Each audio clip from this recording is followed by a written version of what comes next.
আত্মহত্যার প্রবণতা কোন জায়গায় বেড়ে যাওয়া ওই জায়গার মানুষের ঈমান দুর্বল হওয়ার লক্ষণ। কারণ কেউ যদি বিশ্বাস করে যে আল্লাহই আমার সকল সমস্যার সমাধানকারী, সে কখনো আত্মহত্যা করতে পারে না। এটা হলো প্রশ্ন।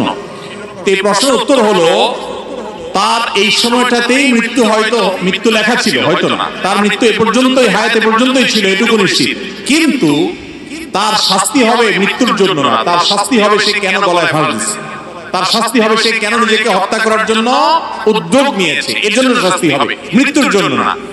তার মৃত্যু এই সময় হতো, কিন্তু সে, আল্লাহ তাআলা হাদিসে কুদসিতে বলেছেন, বাদারানি আবদি, আমার বান্দা তার মৃত্যুর সময় হয়েছে ঠিক আছে, কিন্তু সে তাড়াহুড়া করেছে, নিজেরটা নিজে তাড়াহুড়া করে বলতে সময় আগাইতে পারে নাই, কিন্তু নিজেরটা নিজে সে টেনে এনেছে।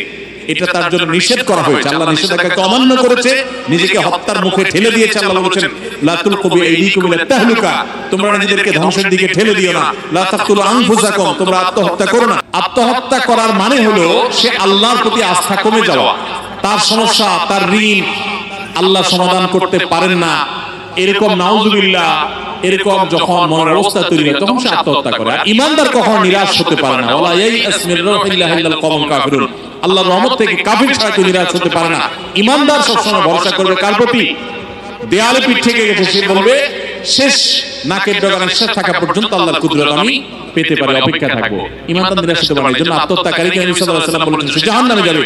প্রশ্নকর্তা লিখেছেন নিশ্চিত জাহান্নামে কিনা, নবী সাল্লাল্লাহু আলাইহি ওয়াসাল্লাম বলেছেন সে জাহান্নামে যাবে। আপনার সেটা নিয়ে সন্দেহ করার কোনো কারণ নাই। তবে হ্যাঁ, আল্লাহ তাআলা কোন ব্যক্তিকে ক্ষমা করতে চাইলে সেটা আল্লাহর ব্যাপার, যদি ঈমান তার থেকে থাকে ভিন্ন বিষয়। তবে আত্মহত্যাকারী জাহান্নামে যাবে, এটা ঘোষণা নবী সাল্লাল্লাহু আলাইহি ওয়াসাল্লাম। শুধু তাই না, তিনি স্থায়ীভাবে জাহান্নামে থাকবে, চিরকাল জাহান্নামে থাকবে, এই কথাও বলেছেন। যদিও মুহাদ্দিসিনে কেরাম বলেছেন এর মানে হলো যদি সে আত্মহত্যাকে বৈধ মনে করে যায় তাহলে সে চিরস্থায়ী জাহান্নামে হবে বা অন্য কারণে। আর নবী সাল্লাল্লাহু আলাইহি ওয়াসাল্লাম কোন লোক আত্মহত্যা করে মারা গেলে তার জানাজা পড়তেন না।